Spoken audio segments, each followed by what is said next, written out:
지난 일주일 새벽 예배 은혜들 많이 받으셨죠? 네, 여러분들 은혜 많이 받으시는 동안 벌써 그레이스 타임은 많이 지나갔습니다. 월요일, 화요일 고린도전서가 이미 끝나고 구약으로 넘어와서 벌써 사무엘상 3장 지나고 4장까지 벌써 왔습니다.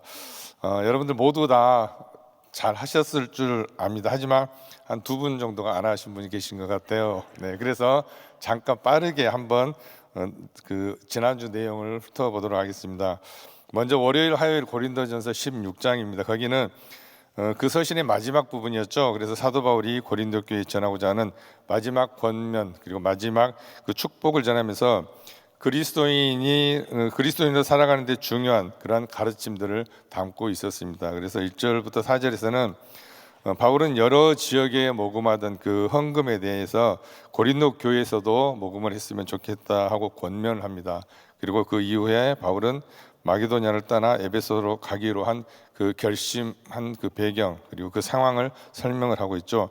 그리고 5절부터 9절에서는 바울은 언제든지 고린도 교회를 방문할 수 있도록 그 부탁을 합니다. 그리고 함께 했던 형제들에게 그 애정과 감사를 표하고 있죠.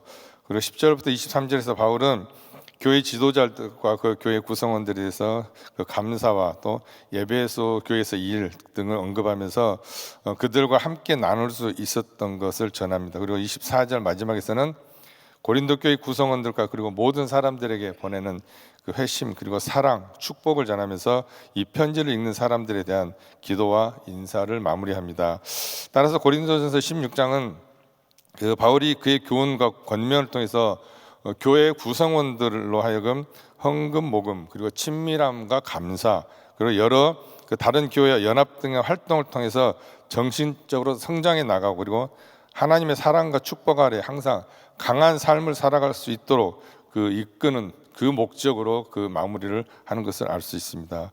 그리고 그게 끝나면서 바로 이제 수요일부터 신약이 끝나고 다시 구약으로 넘어갑니다. 구약 사무엘서로 들어갑니다. 그래서 그 사무엘상 시작을 하는데요. 이 사무엘서는 이스라엘이 이제 각 지파 중심의 그 사사 시대를 청산하고 마지막 중앙 집권 체제로 전망해서 왕정 체제로 전환하는 그런 과정을 기록하고 있습니다.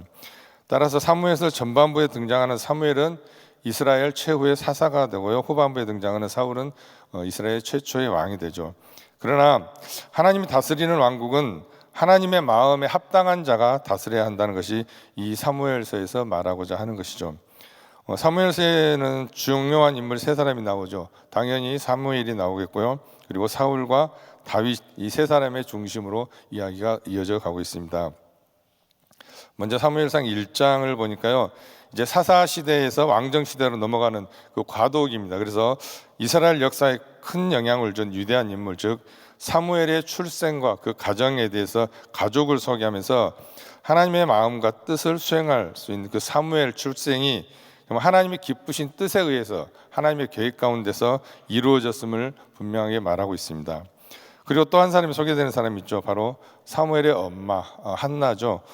그녀는 에브라임 산지 출신 레위 사람 엘가나의 아내였습니다. 그리고 그녀는 엘리 그 당시에 대제사장 그리고 홈리와 비나스가 제사장으로 활동하던 그 시기에 있었습니다. 이렇게 사무엘서 서두에 이 한 여인 한나의 인적 사항과 시대적 배경을 분명하게 밝히는 이유가 뭘까요? 그것은 바로 이 사무엘이라는 인물이 만들어낸 허구적인 인물이 아니라 실질적인 역사적인 인물이었다는 것을 확실히 말하기 위해서 그렇게 기록을 하고 있는 것 같습니다. 자, 그런데 한나는 엘가나와 결혼을 했지만 오랫동안 아이를 출산하지 못했습니다. 그러자 그 남편은 분인나를 부인으로 또 맞이해서 출산을 하죠. 그러자 한나는 몹시 정신적인 고통과 그리고 울분이 있었지만 싸우지도 못하고 엎드려 기도만을 하고 있었습니다. 이렇게 한나가 자녀를 얻지 못하는 것은 그가 하나님께 버림받고 죄를 범했기 때문이라고 생각했지만 그것이 아니라 깊은 기도를 통해서 그 하나님의 마음과 하나님의 뜻을 알았을 때는 하나님께서 이미 계획을 하고 있었음을 그는 깨달았습니다. 이렇게 우리에게 하나님은 때로 연단을 주시면서 그 당신의 크신 뜻을 이루어 가심으로 모든 고난이 비록 그것이 죄로 온 것이 아니라는 것, 모든 고난은 죄에서 온 것이 아니라는 것을 지금 말씀해 주고 있습니다. 한나가 아들을 얻기 위해서 기도를 드릴 때 그 옆에 엘리 대제사장은 한나의 그 간절한 기도 소리를 듣습니다. 그리고 한나의 기도가 응답되기를 소원한다고 그는 또 축복을 합니다. 이러한 제사장의 축복 기도를 들었던 한나는 자신의 기도가 이미 응답되리라는 확신을 가지고 내려가죠. 그리고 그의 얼굴에 근심이 다 사라지고 정말 당장에 바로 지금 기도 응답이 온 건 아니지만 한나는 자신의 기도가 응답이 되리라는 그런 확신을 가졌던 것입니다. 한나가 이제 모든 근심, 걱정 버렸는데 이것은 바로 우리 기도하는 사람들, 여러분들이 가져야 할 기도의 자세입니다. 여러분, 우리가 비록 지금 기도를 했을 때 비록 바로 이루어지지 않지만 우리는 하나님께서 이루어 주실 것을 믿고 기도하는 것, 이게 바로 우리의 올바른 기도인의 자세인 것입니다. 한나는 하나님의 뜻을 전할 그 아들을 주시면은 반드시 하나님께 드리겠다고 서원하고 믿음대로 그 아들을 선물로 받은 한나는 사무엘이 졌을 때자 즉시 성전으로 데리고 올라갑니다. 이렇게 하나님 앞에서는 어떠한 생명의 출생도 결코 무의미하지 않지만은 특별히 하나님의 사역을 수행할 그 인물에 대해서는 아주 지대한 관심을 가지고 계신 것을 알 수 있습니다. 그리고 그래서 2장에서는 이제 한나가 사무엘을 낳은 후에 하나님께 드리는 찬양, 그리고 사무엘의 출생과 함께 엘리 가문의 패망이 예언되고 있습니다. 기도로 응답받았던 한나는 아들을 하나님께 드리면서 감격과 감사의 기도를 드립니다. 분명 그는 하자 있는 인생이었고 비록 비천한 자기의 기도에 응답하신 하나님의 그 주권과 그리고 그 은총에 초점을 맞춘 감사 찬양을 드렸습니다. 한나는 자신이 존귀와 영광을 얻은 것이 내가 잘나서 그런 것이 아니라 하나님의 전적인 은혜임을 깨닫고 감사했습니다. 저희 지난주 감사 예배를 드렸고 지금 감사 계절을 맞이해서 저희들이 하나님께 감사를 드리는데요. 나의 나된 것은 정말 내가 잘해서 난 것이 아니라 모든 것이 하나님께서 주신 은혜고 그것을 감사함으로 우리가 받아들이는 여러분 되시기를 소원합니다. 그리고 한편 2장 후반부에는 이제 엘리 가문에 대한 내용인데요. 그는 분명 엘리도 하나님이 택한 제사장 가문이었습니다. 하지만 엘리는 자기 가정의 아들들을 믿음으로 잘 다스리지를 못했습니다. 엘리 제사장에게는 홈리와 빈나스라는 두 아들이 있었는데요. 이들을 신앙교육의 부실 그리고 그들이 행실이 아주 불량했죠. 보통 불량한 게 아니었습니다. 한 예로 이들이 이스라엘 백성들이 하나님께 제사를 드리기 위해서 가져온 그 제물을 하나님께 드리기 전에 자기네들이 먼저 좋은 것을 골라서 취하는 그러한 정말 말도 안 되는 그런 악행을 저질렀죠. 제사장의 직무가 하나님께 정성껏 제사를 드리는 것인데 그들은 오히려 주께 드려야 될 것을 중간에서 가로채는 아주 불경건한 행실을 서슴없이 자행했던, 그것도 아버지가 책망도 했지만 회개가 없었기 때문에 하나님께서 직접 다스리겠다고 경고하셨던 것입니다. 악을 저질러 놓고 하나님 앞에 전혀 회개하지 않는 자, 그 누구도 불문하고 결코 하나님 앞에 용서받지 못합니다. 결국에는 버림받을 수밖에 없다는 그 교훈을 하나님께서 말씀해 주고 있죠. 반면에 아이 사무엘은 그 엄마의 기도가 있었기 때문에 아주 열악한 환경 속에서도 흔들림 없이 바르게 잘 자라서 신실하게 정말 주님의 종으로 잘 준비되고 있었습니다. 우리 성도들도 마찬가지로 행한 일에 있어서 항상 두렵고 떨리는 마음으로 그리고 온전한 믿음으로 하나님 앞에 나아가고 그 삶을 살아야 되기를 간절히 소원합니다. 그리고 3장에서는 어린 사무엘이 하나님의 부르심을 받고 선지자가 되는 내용을 보게 됩니다. 그 당시 마지막 사사시대 엘리가 제사장으로 있었고 어두운 시대에는 하나님의 계시가 말씀이 가려져 있었습니다. 이것은 시대가 부패하고 심지어는 하나님의 일꾼인 제사장들마저도 하나님 앞에서 죄를 범하며 그리고 하나님과 뜻이 가려져 있었기 때문에 답답하고 안타까운 시기를 의미합니다. 이렇게 시대가 타락하고 부패하면서 하나님의 계시는 가려지고 또한 하나님의 뜻을 발견하지도 못하게 됩니다. 이제 엘리 집안의 자녀들에게 희망이 보이지 않아서 하나님으로부터 버림을 받게 됩니다. 그리고 하나님은 새로운 당신의 사역자를 세우시는데 바로 사무엘을 택하셨던 거죠. 그런데 어린 사무엘은 너무 순수해서 하나님께서 부르시는 것을 깨닫지 못하고 하나님께서 몇 차례에 걸쳐서 부르셨습니다. 하나님은 사무엘을 준비시키시고 그리고 사사를 삼기 위해서 사무엘이 하나님의 음성을 정말 깨달을 때까지 계속해서 부르시는 것을 알 수가 있습니다. 이런 하나님의 자상함, 마치 우리 죄인들을 구원의 길로 끝까지 인도하시는 그 자상함을 그리고 알 수가 있고, 또 우리를 죄의 길에서 돌이킬 때까지 계속해서 우리를 터치하시는 그 하나님의 끝없는 자비와 긍휼하심을 보여준다고 하겠습니다. 엘리 제사장 때는 하나님의 계시가 나타나지 않았는데 그 3장 후반부에 보면은 사무엘이 선지자가 되면서 다시금 하나님께서 당신의 뜻과 계획으로 이스라엘에게 나타나신 것을 볼 수가 있습니다. 이렇듯 구원의 역사는 철저히 준비되고 순종하는 자를 통해서 정말 지금까지 계속 이어져 왔다는 사실을 알 수가 있습니다. 하나님의 일꾼은 하나님의 거룩하신 뜻을 발견할 줄 아는 신령한 눈과 심령을 가지고 있어야 함을 말하고 있습니다.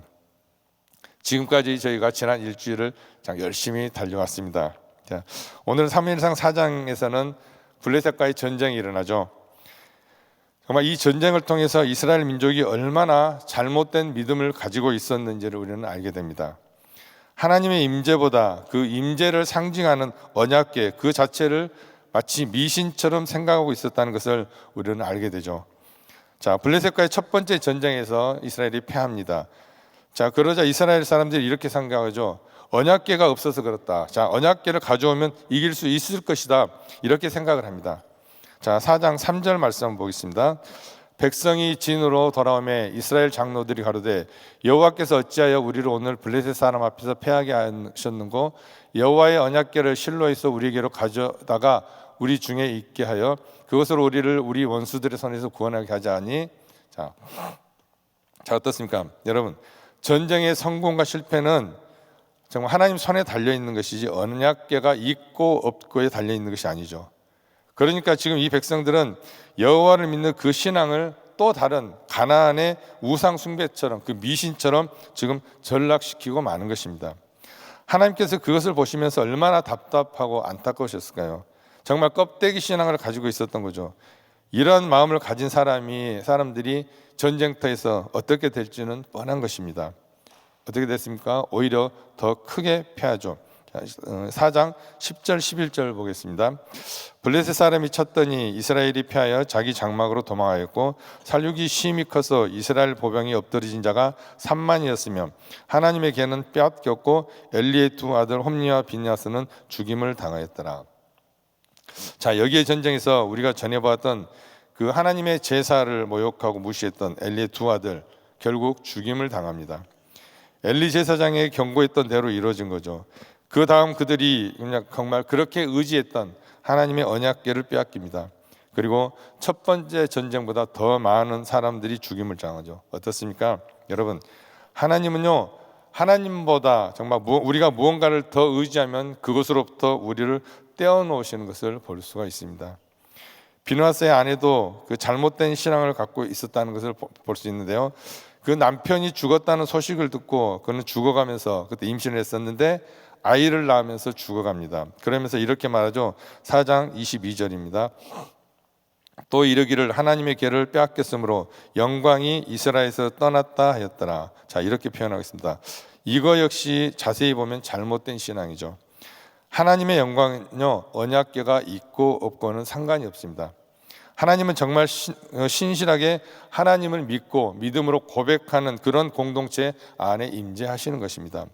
믿음이 있는 곳에 하나님은 임재하시는 것이죠. 언약궤가 있고 없고 하고는 전혀 관계가 없다는 거죠. 따라서 하나님을 사랑하지 않고 정말 진실하게 믿지 않는 사람들에게는 언약궤는 그저 상자일 뿐 아무것도 정말 아니다는 거죠. 여러분, 우리의 믿음, 오늘 이 말씀을 보면서 정말 다시 한번 체크해 봤으면 좋겠습니다. 혹시 여호와 하나님을 나의 만족을 위해 존재하는 분으로 생각하지는 않는지요? 오히려 반대입니다. 피조물인 내가 창조주 나의 아버지 하나님을 기쁘게 해드리는 것, 그런 사람들이야 된다는 것이죠. 믿으시죠? 아멘. 오늘 사건을 보면서 하나님 말씀대로 살지 않는 자들에게는 하나님은 아무런 방패와 도움이 되어주지 않는다는 사실, 우리는 그것을 알 수가 있습니다. 이 사건을 통해서 우리 신앙 역시 정해진 어떠한 그 루틴 속에서 습관화되어 버리진 않았는지 다시 한번 체크해보고 항상 늘 영적인 긴장감이 우리 안에 있을 수 있도록 깨어있기를 소망합니다. 바라기는 우리 성도님들, 내가 어떻게 하면 하나님을 기쁘게 해드릴 수 있을까? 어떻게 하면 하나님 마음에 맞는 삶을 살 수 있을까? 생각하면서 그렇게 살고자 노력할 수 있는 그런 믿음의 성도들 되시기를 주님의 이름으로 축복합니다. 자, 오늘 엘리 제사장도 비참하게 죽음을 맞이합니다. 우리 영적 지도자에게 생명은 다른 그 어떤 것보다도 영성이라는 것, 엘리 제사장의 삶을 통해서 우리가 도전을 받을 수 있습니다. 반복해서 이렇게 표현을 하죠. 15절입니다. 때에 엘리의 나이 98세라. 98세 굉장히 많은 나이긴 합니다. 그 눈이 어두워서 보지 못하더라. 자, 여기에서 어둡다는 표현, 물론 나이가 들어서이긴 하지만 그만큼 그의 영성이 어둡다는 것을 지금 상징하고 있는 것입니다. 자기 아들들의 죄악, 그리고 그의 가정에 대한 하나님의 경고 두 번이나 받습니다. 첫 번째는 엘리 제사장이 본인이 직접 받고요. 두 번째는 누굴 통해서 받죠? 사무엘 선지자를 통해서. 그런데도 전혀 반응이 없었습니다. 결국 그가 감당해야 될 언약궤를 빼앗기고 두 아들도 비참하게 죽은 것입니다. 그 역시 이 소식을 듣고 의자에서 떨어져 목이 부러져 죽죠. 자, 보실까요? 17절 하반절부터 18절 상반절입니다. 백성 중에는 큰 살육이 있었고 당신의 두 아들 홈리와 비나스도 죽임을 당하였고 하나님의 궤는 빼앗겼나이다. 지금 그 병사로부터 보고를 받았죠. 그러자 하나님의 궤를 말할 때 엘리가 자기 의자에서 자빠져 문 곁에 목이 부러져 죽었으니 그랬습니다. 자, 정말 엘리 제사장 가문은 하나님의 경고대로 몰락한 거죠. 그 전에 회개하고 돌이켰다면 이렇게까지 몰락하지는 않았을 것입니다. 한 사람이 지도자가 깨우치지 못함 때문에 그 가정뿐만이 아니라 그 공동체에 얼마나 좋지 못한 영향을 보여주는지를 우리는 또 보게 되는 거죠. 이거 보면서 우리가 정말 하나님 앞에서 어떻게 서야 하는지에 대한 그런 생각을 해보게 됩니다. 바라기는 우리 성도님들, 정말 우리 성도님 자신이 영적으로 어두워져 가고 있는데도 불구하고 깨닫지 못하는 그런 엘리 제사장의 그 모습이 우리 안에 없기를 간절히 바랍니다. 그래서 내가 지금 어떤 상태인가? 나의 믿음은 정말 건강한가? 나의 기도 생활과 나의 말씀 생활과 예배 생활은 정말 건강한가? 항상 체크해 볼 수 있는 그런 믿음의 사람들 되시기를 주님의 이름으로 축원합니다. 오늘 함께 나눌 한 구절 말씀은 사무엘상 4장 3절 말씀입니다. 우리 함께 봉독하겠습니다. 시작. 이스라엘 장로들이 가로되 여호와께서 어찌하여 우리를 오늘 블레셋 사람 앞에 패하게 하셨는고 여호와의 언약궤를 실로에서 우리에게로 가져다가 우리 중에 있게 하여 그것으로 우리를 우리 원수들의 손에서 구원하게 하자 하니. 자, 이게 무슨 말이냐면요, 1절을 보면 사무엘이 이제 사사로 세워지고 지금 블레셋과 이스라엘이 에베네셀과 아벡에 서로 진을 치고 대치하고 있는 것을 알 수 있습니다.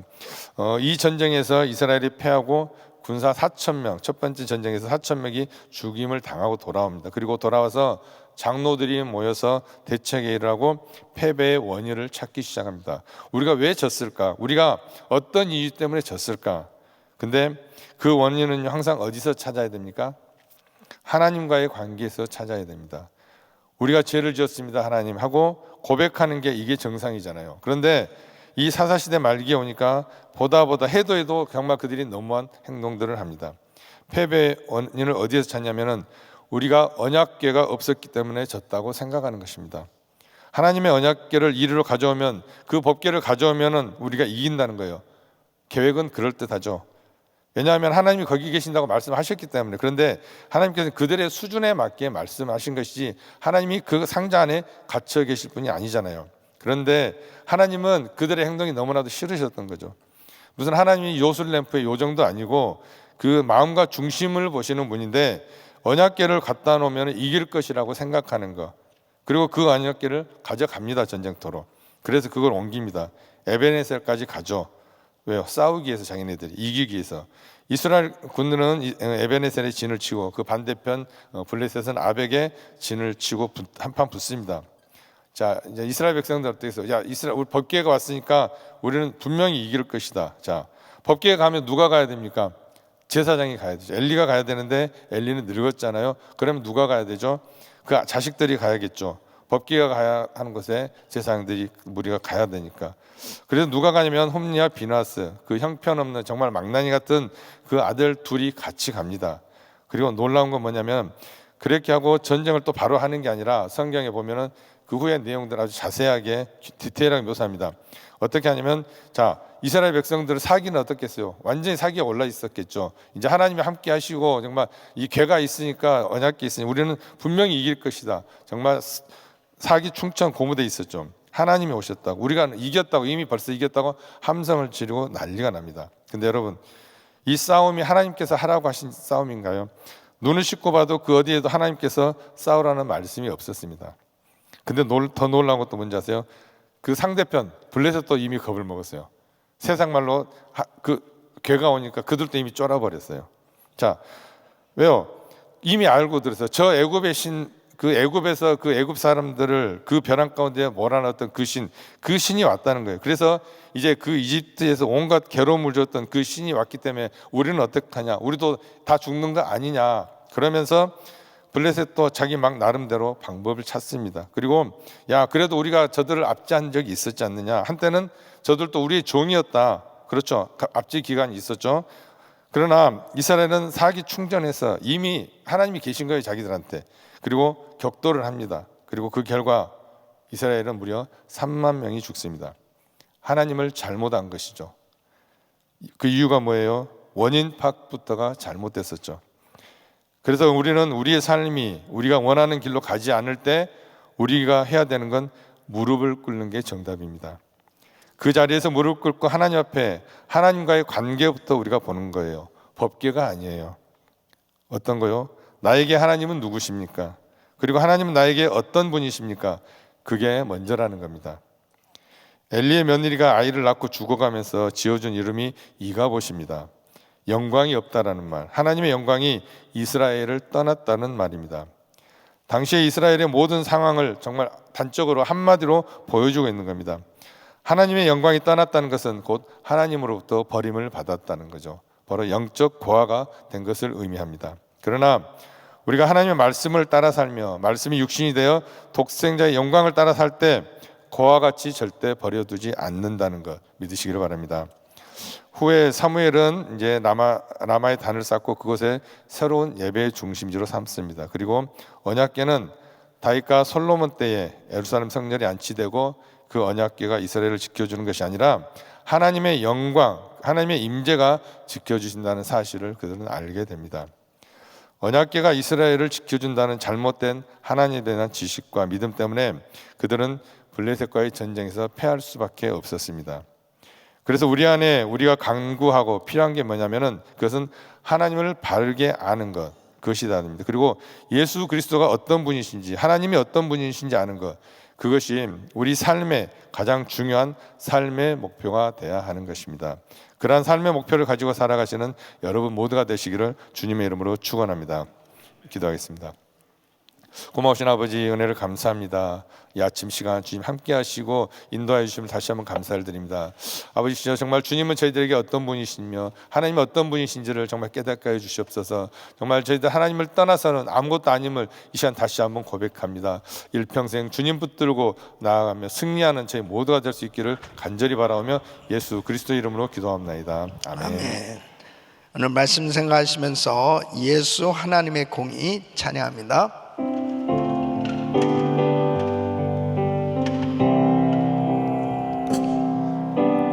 예수 하나님의 공의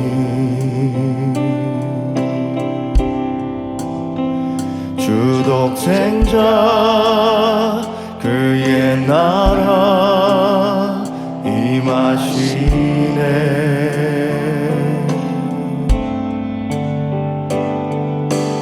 예수 재물이 되신 주 영광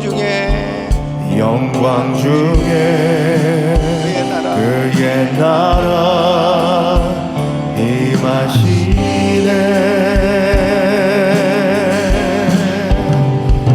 주의 나라 영원하며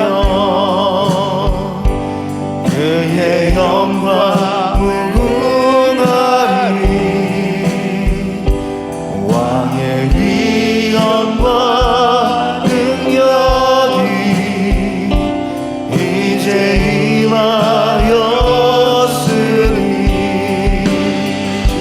주의 주권과 주의 통치와 주의 나라 힘과 권세 임하네. 예수 하나님의 공의, 예수 하나님의 공의, 예수 하나님의 공의. 아멘, 아멘. 여러분, 경건의 모양으로 하나님의 능력을 대체할 수 없습니다. 신앙생활하면서 경건의 모양은 있으나 경건의 능력을 부인하는 자들을 멀리하라. 무엇이냐면 정말 이 이스라엘 백성들이 지금 블레셋과의 전쟁에서 패배하니까 어떻게든지 이겨야 되는데 하나님이 도와주셔야 이길 수 있다는 것은 알아요. 그러니까 이 법궤를 가지고 전쟁에 나가면 되겠다. 이 법궤는 하나님의 임재를 상징하지 않습니까? 그러니까 마치 이 경건의 모양, 지금 자신들이 왜 패배했느냐, 죄 때문에 지금 타락해 가고 있는 이 신앙에서 너무 많이 벗어난 그런 잘못된 모습 가운데 살아가고 있기 때문에, 특히 제사장인 이 홈리와 비느하스, 이 엘리 제사장의 두 아들도 제사장이에요. 그런데 이 제사장 이 홈리와 비느하스가 이 법궤를 가지고 앞장서서 나간 거예요. 그러니까 이 홈리와 비느하스에 대해서 성경은 뭐라고 말씀하십니까? 사무엘상 2장 12절에 보면 엘리의 아들들은 불량자라 여호와를 알지 아니하더라 그랬습니다. 지금 제사장인데 불량자요 여호와를 알지 아니하더라. 하나님 모르는 사람이에요. 그러니까 소위 말하면 불량한 목사고 하나님의 말씀도 제대로 모르는 목사가 거룩한 가운을 입고 예배를 인도한다고 하는 거하고 마찬가지예요. 그러니까 가증한 모습으로 나타나는. 근데 여호와의 법궤는 이 앞장 세워가지고 이 홈리와 비느하스가 나간 거예요. 그러니까 하나님께서 정말 가증한 그들의 모습을 보고 아주 더 많은 사람들이 죽고 패배하고, 엘리 제사장의 집은 아주 몽땅 다 이가봇 하나님의 영광이 떠나니까 다 죽어버리고 비참한 그런 집안이 됐어요. 하나님의 영광을 드러낼 제사장의 집안이 하나님의 영광이 떠나니까 완전히 비참한 모습으로 전락된 겁니다. 여러분, 우리가 믿음의 명문 가문을 이루는 것을 소원하면서 이렇게 우리가 기도하고 있습니다. 가장 중요한 것은 하나님 앞에서 먼저 하나님의 능력은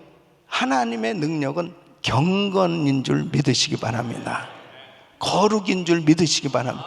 하나님은 거룩하신 분이기 때문에 죄하고 어떻게 함께 하실 수가 없어요. 그래서 우리 교회가 어떻게든지 이렇게 하나님의 일을 해보려고 몸부림치고 있습니다. 선교하는 거 중요하죠. 전도하는 거 중요합니다. 예배하는 거 뭐 가장 중요하죠. 그런데 어떤 예배자가 될 것이냐, 어떤 사람이 선교를 할 것이냐, 하나님이 기뻐하시는 하나님 마음에 합한, 먼저 자신이 회개되어지고 정결하고 하나님 앞에 성결한 깨끗한 그릇으로 준비되어야 주님이 함께 하시는 것입니다. 그 가운데 하나님이 역사하시는 겁니다. 절대로 경건의 모양으로 그냥 두리뭉실하게 내가 지금 잘못된 습관 끊어버리지도 못하고 거짓되고 잘못된 짓을 하면서 자꾸 경건의 모양은 가지고 뭔가 하나님 일하는 척해서는 절대 하나님을 어떻게 속일 수 있습니까? 아간의 죄가 있으니까 아이성 전투에서 실패할 수밖에 없었던 것처럼 하나님 앞에 철저히 회개해야, 예? 어떤 때 진짜 제 깜짝깜짝 놀랄 때 있습니다. 저 사람이, 예? 목회자들도 마찬가지죠. 하나님의 눈을 어떻게 속일 수 있습니까? 어떻게 속여요? 그러니까 정말 자기 혼자 있을 때가 자기 신앙의 현 주소입니다. 내가 무슨 생각하고 있고 무슨 짓 하고 있는지 자기 혼자 있을 때가 가장 중요해. 가장 그대로 신앙이 드러나고요. 그 다음에 부부가 같이 무슨 대화를 하고 있고 가정에서 지금 무슨 대화하고 있는지 그게 신앙의 현 주소고, 주님은 다 듣고 계시고 나의 지금 생각은 어떤 생각인지 너무너무 중요한 것입니다. 경건의 모양으로 경건의 능력을 대체할 수 없어요. 하나님 앞에 한순간이라도 진실되게 주님 앞에 회개하며 나갈 때 우리 주님은 그 중심을 보시고 역사하신 줄 믿습니다. 두 손을 가슴에 모시고 몸이 아픈 분들 아픈 곳에 손 얹으십시오. 거룩하신 아버지 하나님, 하나님 앞에 더 진실되길 원합니다. 더 경건하길 원합니다. 더 거룩되기를 원합니다. 엘리의 아들들은 불량자라 여호와를 알지 못하더라. 이런 사람들이 제사장이 돼서 이런 사람들이 법궤를 메고 그리고 전쟁에 나갔으니 이길 일이 있겠습니까? 하나님 아버지, 행여라도 우리의 신앙이 이런 모습이, 우리의 자녀들이 이런 모습이 보여진다면 철저히 회개하고 하나님 앞에 바로 서야 되겠사오니 아버지 하나님, 회개의 영을 부어 주시옵시고 더 정결하게 하여 주시옵시고 아버지 하나님의 한순간도 진실되게 아버지 하나님 앞에 드려질 수 있도록 도와 주시옵소서. 역사하여 주시옵소서. 하나님의 영광이 떠나면 아무 소용이 없습니다. 아버지 하나님의 영광, 그 주님의 영광이 드러나야 되겠사오니 더욱더 주님 앞에 온전히 드려지게 하여 주시옵소서. 순수한 신앙이 되게 하여 주시옵소서. 주님, 연약한 육신들 안수하여 주시고 깨끗게 하여 주시옵소서. 내가 나사렛 예수 그리스도 이름으로 명하노니 이 더러운 모든 병만은 떠나 갈지어다. 암세포는 없어질지어다. 공황장애, 우울증, 불면증 떠나 갈지어다. 예수 이름으로 깨끗함을 지어다. 주여, 아버지 하나님, 한 해가 가기 전에 다시 한번 우리의 신앙을 점검하는 시간 갖게 하여 주시고 다시 한번 하나님 앞에 진실되고 거룩되게 세워지게 하여 주셔서 아버지를 기쁘시게 해드리는 저희들의 신앙이 되게 하여 주시옵소서. 이제는 우리 주 예수 그리스도의 은혜와 우리 하나님 아버지의 그 무한하신 사랑과 성령님의 감동 감화 교통 충만하신 은총이 하나님 앞에 더욱더 진실되고 거룩된 회개된 심령으로 주님을 섬기기를 원하는 모든 성도들 머리 위 이제로부터 영원토록 함께 있을지어다. 아멘. 아버지 감사합니다.